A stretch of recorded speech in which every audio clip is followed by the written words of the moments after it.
Dorothy famously said it best in The Wizard of Oz. There is no place like home. Duke basketball had 3 home games following their loss in Chapel Hill to the Tar Heels and won all of them. Good stuff from the Duke basketball team, including a win last night over Wake Forest. Let's talk about it. Hi, everybody. Dick Vitale. Hey, make sure you listen, man. The Locked On Blue Devils with J.J. Jackson. He's awesome, baby. You are Locked On Blue Devils, your daily podcast on the Duke Blue Devils. Part of the Locked On Podcast Network, your team every day.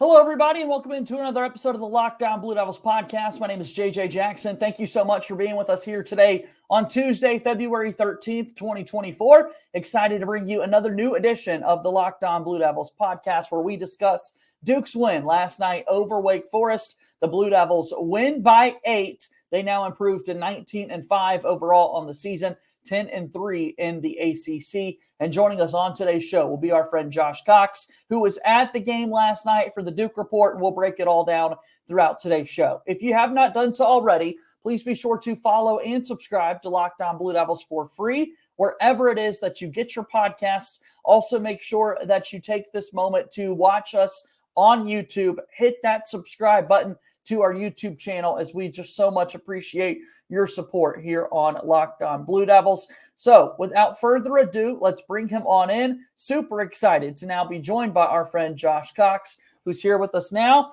And boy, oh boy, Josh, we're getting used to these wins lately for Duke at home, and it's a good thing. Hey, Duke bounced back from that loss at UNC, as you said in the opener, and gotten 3 straight wins. And this one on Monday night against Wake Forest, I mean, heading into that game, I don't know nationally if people understood how good Wake Forest was, but if you paid attention to the ACC, you knew how good Wake Forest is. And so, yeah, Duke got a big win Monday night in Cameron against a really solid Wake Forest team, for sure. As it stands right now, Wake Forest would not be in the NCAA tournament field, according to Joe Lunardi, as they kept putting up throughout the broadcast. Wake Forest actually the first team out. So 68-team field, Wake Forest right there on the outside looking in. But I think many people take problem with that. Like, this is a very good Wake Forest team, as Duke saw last night, a Wake team that had Duke lost, Wake and Duke would actually have been tied in the ACC league standing. So Wake right there at the top in terms of where the league shapes up. You got to see them in person last night. I mean, how good of a team was that Duke just defeated? Yeah, well, I mean, John Shire started his post-game press conference with, that's a tournament team. Yeah. And that's how he started his presser. And so I would agree with him. I mean, they have bigs with Carr and Reed, who now Duke got him in foul trouble. And so they were, borderline ineffective for this game. But, man, their wings, their guards are solid. And, I mean, they really have obviously taking advantage of the transfer portal, but Hunter Salas was he was unguardable at times. I mean, Duke has seen that, and we always joke about the fact that somebody's going to have that game. There was nobody on Wake Forest team that had a crazy shooting night, as we're going to talk about, I'm sure. But he was solid. Duke really had a hard time keeping him in front. They are a solid team. They're a team I would not want to face in the ACC tournament. And then should they get into the field of 68, I would not want to see them, especially, if they get in, they're probably going to be like that, 10 seed, that 11 seed. Like if you're that 7 or that 6, you do not want to see Wake Forest on the other side of your matchup there for the first round. No doubt. Wake Forest is the best free throw shooting team in the ACC. They're right there at the very top, the top 3 in 3-point shooting as well. And oftentimes, when you think about tournament play, you think about what kind of outside shooting you've got, and I think Wake Forest would be definitely a kind of a nightmare mismatch for anybody that they go up against in March. Duke's got to go up against them again here in 11 days. Next Saturday, February 24th, Duke will play Wake Forest on the road this time. So they'll go to the Joel Coliseum and play them Saturday, February 24th, and we'll see what kind of adjustments are made between these two teams. We'll get to some individual performances as we always do coming up in the second segment of today's show, Josh. But talking about just kind of the flow of this game, what did you think? Your takeaways from Duke's start to the game all the way throughout that first half, like what stood out? Yeah, I mean, so a couple of things that stand out to me. Number one, we're talking about the next matchup. It's going to be, Duke's going to be on the road in a different environment. You cannot count on Wake Forest starting the game 0 for 10 from three-point line. Yeah. Right? That's not going to happen again, right? You probably can't count on Carr and Reed both fouling out, or being in foul trouble throughout the entire game. Reed especially. Reed got early fouls, picked up his third or fourth very early in the second half as well. So, you can't count on those things. And so I think both of those things played to Duke's advantage. Duke did not shoot the ball well this game from three, but they shot it better than Wake did. They didn't shoot the ball great from two, but they shot it better than Wake did. And so, that was my takeaway. Neither team played great basketball in the first half. Neither team could get shots to fall. Duke did go into the half with a 2-point lead thanks to Kyle Filipowski hitting that kind of last-second jumper. And so, Duke didn't close the half necessarily strong by any means, which has been an Achilles heel for this Duke team throughout the season. But, yeah, as far as the first half flow, it was Wake Forest got open looks. Duke was doubling down on Reed. He was finding that opposite corner, and they just couldn't hit. I mean, Hildreth couldn't hit. Sal's couldn't hit the three. Whatever his name is, starts with the M, number 30. Monsanto, yeah. Yeah, Monsanto was not hitting a three. I mean, it just is, at the end of the day, it just is what it is. They were not putting the ball in the basket. And Steve Forbes said it after the game was over. They asked him about it. He's like, you got to ask the players. I have no idea. We got them open. It was funny, whoever asked him the question about shooting the three, Forbes was like, were they open looks? And the guy's like, well, yeah. And he's like, okay, well, then you need to ask them because we got them the ball in open look. If they're not hitting them, you need to talk to the players. I don't shoot the ball. I get them in a position where they can make it. It's up to them to make it. And so, it's funny. It's the success or failure. If you even look back over time with Duke basketball, shots go in, Mike Krzyzewski's a genius. Those shots don't go in, Duke loses, right? So that's what happened. Wake Forest didn't shoot the ball well. They had a historically bad night shooting, and they went into Cameron and got beat. And so that was, especially in the first half, that was the flow. Both teams were bad, but Wake Forest was just a little worse. Yeah, talking about that in particular with the Wake slow shooting start, you and I were texting back and forth throughout the game. Just felt like Duke needed to extend that lead a little bit, considering how poorly Wake was shooting from the outside. And as we look at the offensive end of the floor for Duke in the first half, again, I definitely appreciate how measured our conversations are always, because there is the understanding that this is a 40-minute game and things can certainly change. But early on, I felt like Duke was getting some good looks from the outside. Duke also just wasn't necessarily knocking them down. Well, yeah, Kyle Filipowski had really good looks. He started the game hitting that corner three. He didn't hit another one the rest of the game. Yeah. But he shot, I believe, 6 total, so 5 more. And none of those 5 was I like, oh, no, that's a bad shot. Every single one of them, it was like he was open. You've got to shoot that ball if you're open. I felt like Proctor took some shots that he probably shouldn't have taken, from three. But outside of that, I don't think anybody, took a bad three per se. And so, yeah, it was a struggle. I really thought when Flip hit that first three to start the game off, I'm like, oh, here we go. It's going to be one of those games like he had at Pittsburgh where he just loses his mind on offense. And he did well. It's really funny, man. Sorry. Timeout. Kyle Filipowski rant. The fan base needs to chill. This guy, this man came back to Duke for his second season, okay? In this game specifically, he winds up with 21 points. Let's see here. 1 steal, 2 blocks, a +8 ± 11 rebounds. And the man gets criticized throughout the entire game. And it's like, bro, this guy, if Kyle Filipowski shot the ball the way some Duke fans are wanting him to shoot the ball, he would be averaging 35 a game. That's just out of the realm of possibility. So, I think he needs to be given a whole lot more grace by Duke fans. He's defending out of position. He's not a 5. He's a 4. He's defending out of position. He's playing offense a lot of times out of position. He's a 4. He's not a 5. And so, anyway, but back to what we're talking about. No, I really felt like Duke took open shots. I felt like Wake took open shots. Yeah. Neither team was forcing anything crazy. They just weren't going down. So for Duke specifically, like I said, outside of Tyrese Proctor, I feel like taking a couple quick ones before he got injured there towards the end of the first half.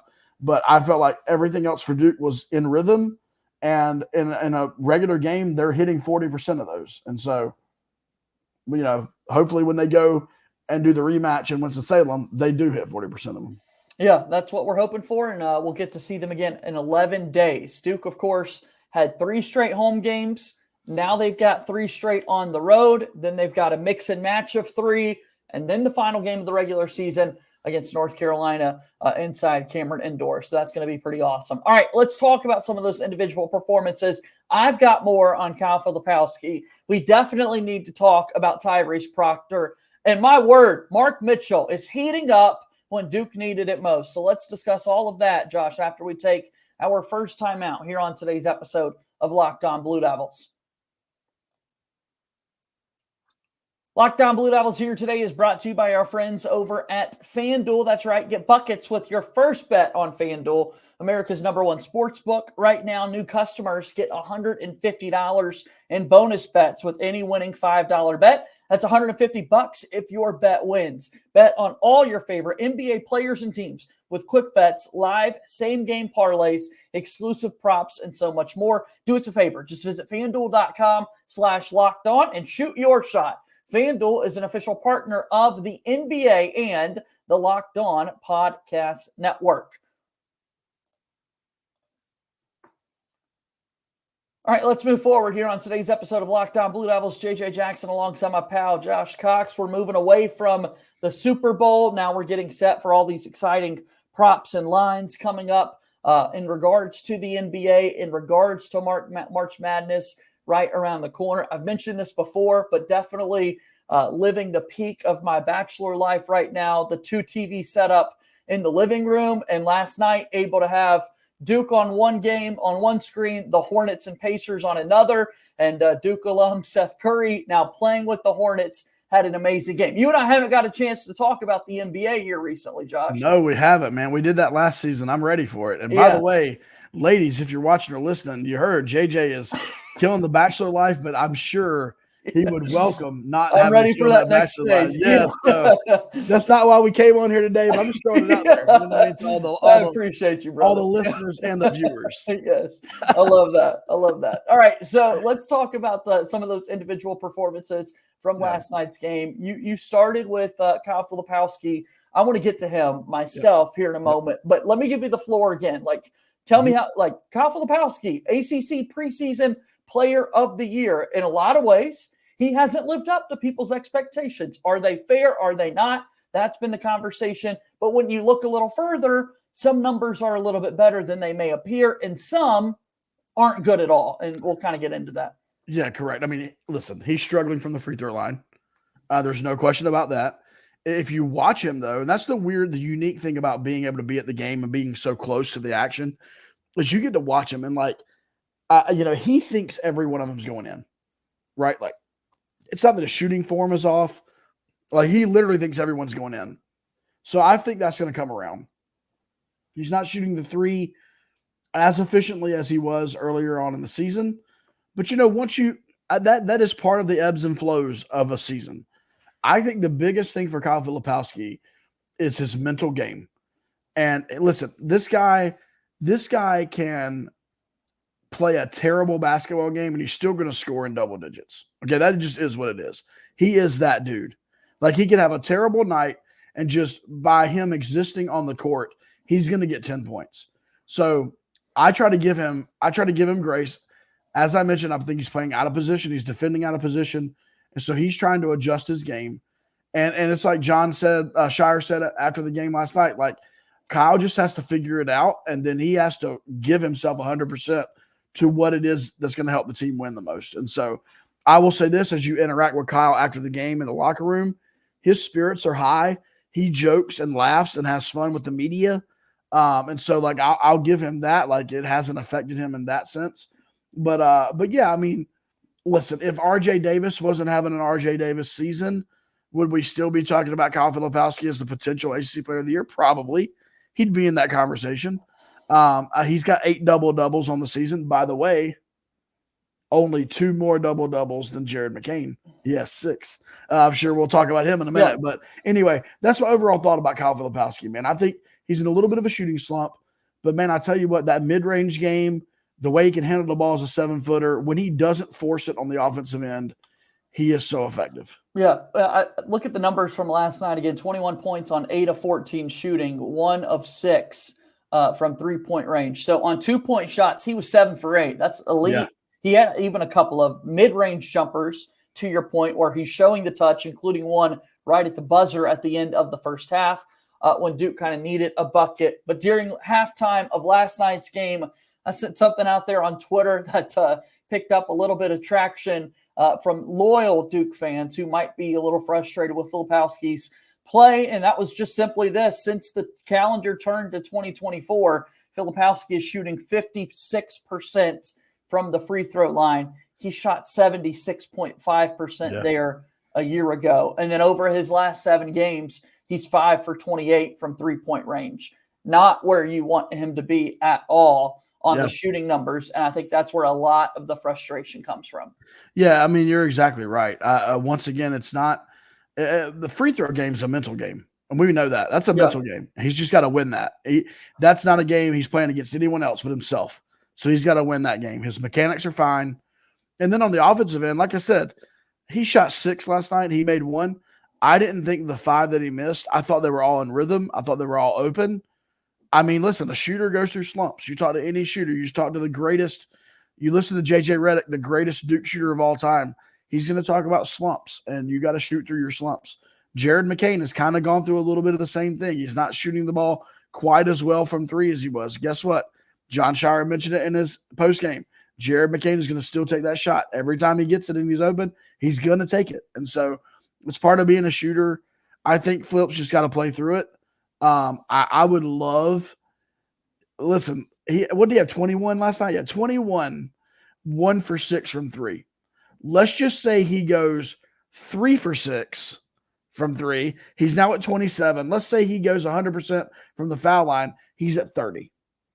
Right? So if he shoots the ball like people want him to shoot it, my man is going to be like setting the entire place on fire with his numbers. So like I'm cool with where he's at. I think he just needs to work through it. And if he does and he has those breakout games, JJ, we're going to be sitting here talking about Kyle Filipowski dropped 33 points. Or Kyle Filipowski had a double-double, 29 and 15. You know what I mean? Like whatever it is. And so when Kyle Filipowski's playing at his top level, there's nobody in the ACC that's better. No doubt. And the rebounding is another thing with Flip in particular that had, let's be honest, it had taken a hit over the last few games. He had just 1 offensive rebounds in 4 consecutive games. He had 3 offensive rebounds last night against Wake Forest and got back up to that double-digit rebounding number. I think if he's out there on the floor, we can talk about playing in a position, out of position. Jared McCain's rebounding numbers are absolutely incredible. Mark Mitchell has done a good job as of late on the glass. But point blank period, I think if Duke wants to accomplish those championship goals, Kyle Filipowski has to continue to take pride on the glass because Duke can't win if he's not a factor in the rebounding game. Well, listen, what's Kyle, 20 years old, 19, 20? You got to think back when you're 19 and 20 years old, especially you're an elite 5-star basketball talent who you're going to make millions of dollars at the next level. To get a kid that's 19 years old, and this is John Shire's predicament right now, to get that guy who's a preseason ACC player of the year, who wants to win a national title, to buy into the fact that maybe what's best for this team is that he's like that junkyard dog, that he is the rebounder, he is the glue guy, he's the passer, and his offense comes to him second nature, as opposed to him hunting his offensive shot, right? That's what he has kind of fallen into, over the recent past. If he will let the game come to him and he will focus on this is not a comparison of his game, but if he will focus on the Charles Barkley / Draymond Green elements of the game, passing the ball and rebounding and defense. His offense, like I said, just him existing on the court, he's going to score 10. You know what I mean? So, like, I would love to see that. I think Duke would be at their best if Kyle Filipowski would embrace that full role of, like, the ultimate team player, and he's still going to get his points, but he's going to focus on everything else, man. I think the sky's the limit. The ceiling. It's like Jordan. The sky's the limit for this Duke team if Kyle Filipowski becomes a Swiss Army knife. I think it can happen, and excited to see how that all comes together. One more player to ask about before our last break, and then we'll get into a couple of more guys on the other side of that final timeout here today. But we got to give Mark Mitchell some love with what he's meant to Duke as of late. A game-high 23 points on 9 of 14 shooting, 1 of 2 from three-point range. He had 8 rebounds as well. Just a massive all-around game for Mr. Mitchell. Yeah, he matches career high there at 23 points, by the way. He has been in double figures for 13 out of his last 15 games. And Crazy. listen to this, JJ. Duke is 29-3 in Mark Mitchell's career when he scores 10 points. Yeah. I mean, listen, there are I'm in a couple of Duke groups and some chats and things, and there's the word elite being thrown around about Mark Mitchell's play recently. You know, I don't know that that those who have the say in ACC voting pay attention. Honestly, I think a lot of these guys make up their mind in January about what, you know, who is good and who isn't good. But if you have watched Mark Mitchell from the middle of January until now, that's an all ACC basketball player, and there's no way around it. Some of the criticism of Mark in the past has obviously been like his lack of like a polished game. I feel like over the last 2 to 3 games, you've seen a much more polished Mark Mitchell going to the basket. He doesn't seem so herky-jerky. I mean, there was a time earlier in the season where I felt like he was a baby deer. You know what I mean? Trying to like figure out how to walk. Like, but he has gotten smoother. He's hitting the 3 much better recently. Obviously, after starting, you know, horrendously at the beginning of the season, he's shooting that with more confidence. And if Mark Mitchell's good, Duke's good. As the stat said, I mean, Duke is 29-3 when he just scores in double digits. So I got nothing but love for Mark Mitchell. By the way, Mark's dad, if he's ever in another slump, tweet whatever you need to tweet, brother, because after you tweeted that, he has turned the season around, man. So whatever you need to do, we're good with it. I hadn't thought about that in a while, honestly, Josh, but you're right to connect those dots. Yeah, fire away there on the old Twitter machine, Mr. Mitchell. We love it. All right, one more break, and then we wrap up our show here today on Locked On Blue Devils. eBay Motors is a proud presenting sponsor of Locked On Blue Devils. Passion, drive, and patience. What brings home the winning trophy is also what keeps your ride or die alive. eBay Motors has everything that you need to maintain your vehicle, level it up to peak performance, from superchargers, roof racks, exhaust kits, LED headlights, and more. Whether you're into speed, power, or style, eBay Motors has got you covered. With over 122 million parts for your number one ride or die, you'll always find exactly what you're looking for. And with that eBay Guaranteed Fit, your part is guaranteed to fit your ride every time or your money back. Because with eBay Motors, you're burning rubber, not cash. With all the parts you need at the prices you want, it's easy to turn your car into the MVP and bring home that win. Keep your ride or die alive at ebaymotors.com. Eligible items only. Exclusions apply. It's only available to U.S. customers. Once again, eBay Motors, a proud sponsor of Locked On Blue Devils. All right, we're winding down here on today's episode of Locked On Blue Devils. JJ Jackson alongside my pal Josh Cox from Duke Report, Duke Football Talks, Section 17 podcast, the Durham Devils Club. He's all over the place in the Duke community. We got to talk about some of the guard play, though, in this game in particular before we get out of here. Last 2 guys I want to highlight. We'll have more coverage throughout the rest of the week here on the show. But I do want to talk briefly about Jared McCain, and then let me know if we need to have a Tyrese Proctor conversation. Okay. A scoreless night last night for Proctor in 25 minutes. Yeah, so by the way, if you are the not you, JJ, but if you're listening or watching and you are the pessimistic Duke basketball fan, I'm not going to be your guy. Like, honestly, this year, I've never been your guy, by the way. Okay, that's If we're good. sending Like, a message out there, I've never been your guy. Yeah, so like I've been on press row now more, and I'm seeing these guys up close. You're able to talk to them. It's like, I don't know. I have a lot more grace, right? I have a lot more mercy towards these guys. So anyway, as we get to Proctor, if anybody's waiting on any kind of a slam from me on Proctor, it a ain't little bash happening. session. Yeah. Not happening. Jared McCain, though.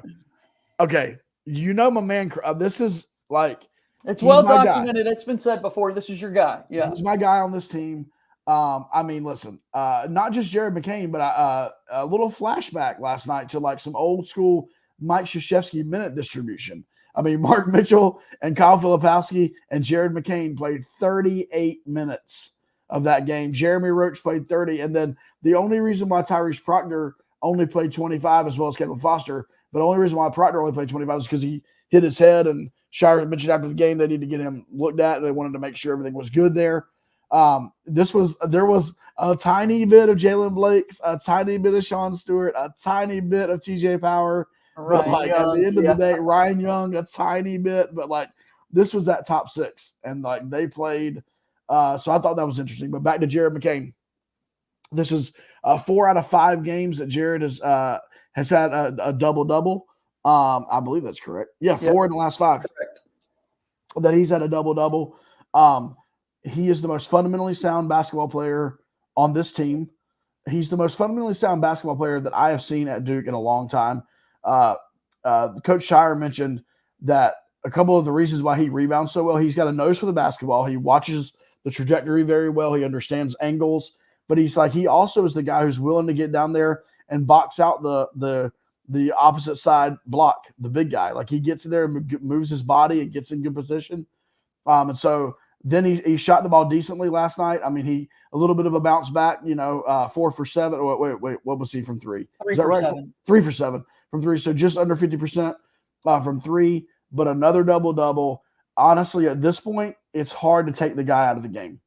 It really is. He plays with such an energy and such a joy to the game. It's hard to take him out. And then to finish up my thoughts on him, I'm not saying he was ever a defensive liability per se early in the season, but I think now if you're Duke, you don't mind him guarding any of the wings. You're fine if he's matched up on an ISO with any of their 1 through 3 and maybe even 4. He's guarded the 4 a little bit. So that's what my thoughts on Jared McCain. He is becoming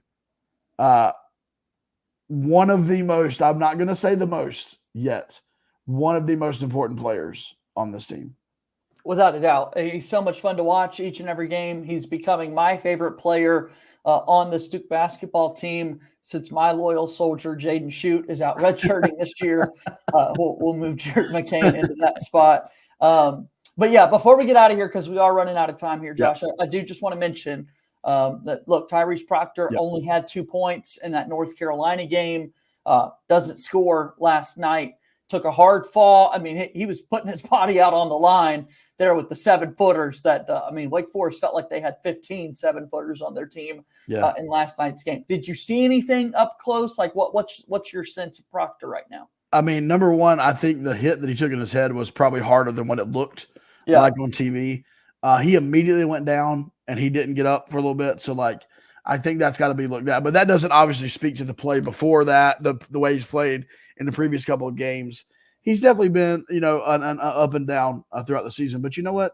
That is kind of the way basketball works sometimes. And Jared McCain, before up to the Georgia Tech away game, Jared McCain was not good. Right. And then Jared McCain went on a tear. And then guess what? Jared McCain went through a little bit of a stretch for 2 or 3 games there where he was not doing what he was doing. And now he's back up to that level. I think it's just the ebbs and flows. Tyrese Proctor has an NBA game. I think we all know that. He shows flashes of it, often, by the step backs and what he can do with the basketball. I will say this, man, if Duke has a game where everybody is on, that's a ridiculously scary basketball team. Absolutely. Scary. Absolutely. If you take just last night's production. And Caleb Foster and Tyrese Proctor, instead of combining for basically nothing, Right. they combined for 15 points. You know what I mean? Yeah. If Kyle Filipowski once again shoots just 33% from three, you know what I mean? Like all these type things, like if this team clicks, they're going to be ridiculous. And it's Tyrese. If Tyrese clicks, this team's going to be ridiculous. And so I'm not giving up on him. I don't think Duke fans need to as well. We'll see what happens with his head. Hey, listen, the good thing about this, we headed into this season going, man, there's a lot of guard depth on this roster. Well, good, because last night we needed the guard depth, right? We needed Caleb Foster. We needed, if we needed to be able to turn to Jalen Blakes. And so you can never be too deep, man. I think we're learning that. And then I know we got to go. We're at the time. We didn't mention Jeremy Roach, but John Shire got royally ticked at TV Teddy last night on a bad out-of-bounds call. John throws the ball the length of the court back to the official, hypes the crowd up. That was awesome. Fourth-year senior team captain Jeremy Roach comes down, gets the screen from Flip and drains the three, and vintage Cameron happened. Yeah. It exploded. The TV sounded like it was exploding, so I'm glad that happened in person as well. Yeah, it was. That was a massive Shout out to Roach, man. Shout out to steady old grandpa, right? Just steady grandpa. Love that guy. Yeah, I love that. Well, Josh, it's great to see you as always. 3 home games for Duke basketball. Hey, now we're on the road. We're on the road for 3 straight. But you get the reward, Duke. You go on the road for 3. You get to come home to a nice dessert in Louisville. You know what I mean? You just get a nice, like, right around the corner. A nice, like, chocolate sundae, cheesecake, whatever you like there for dessert. And you can just take care of business when you come back home. Oh, that's terrific. Josh, we'll see you again soon, okay? See you, man. All right, that's Josh Cox joining us here on today's episode of Locked On Blue Devils. Yeah, Florida State, Miami, Wake Forest, all on the road. And then Duke is back at home Wednesday, February 28th. They will play Louisville once again. All right, that's going to do it for our show here today. Thank you always for your support here with Locked On Blue Devils. Follow us on X at @LO_Blue Devils. Subscribe to our YouTube channel. Subscribe to the YouTube feed. Your support means just so much to us here on the program. That'll do it. As always, go Duke. I'll talk to you tomorrow. My name is JJ Jackson. Thank you and good day.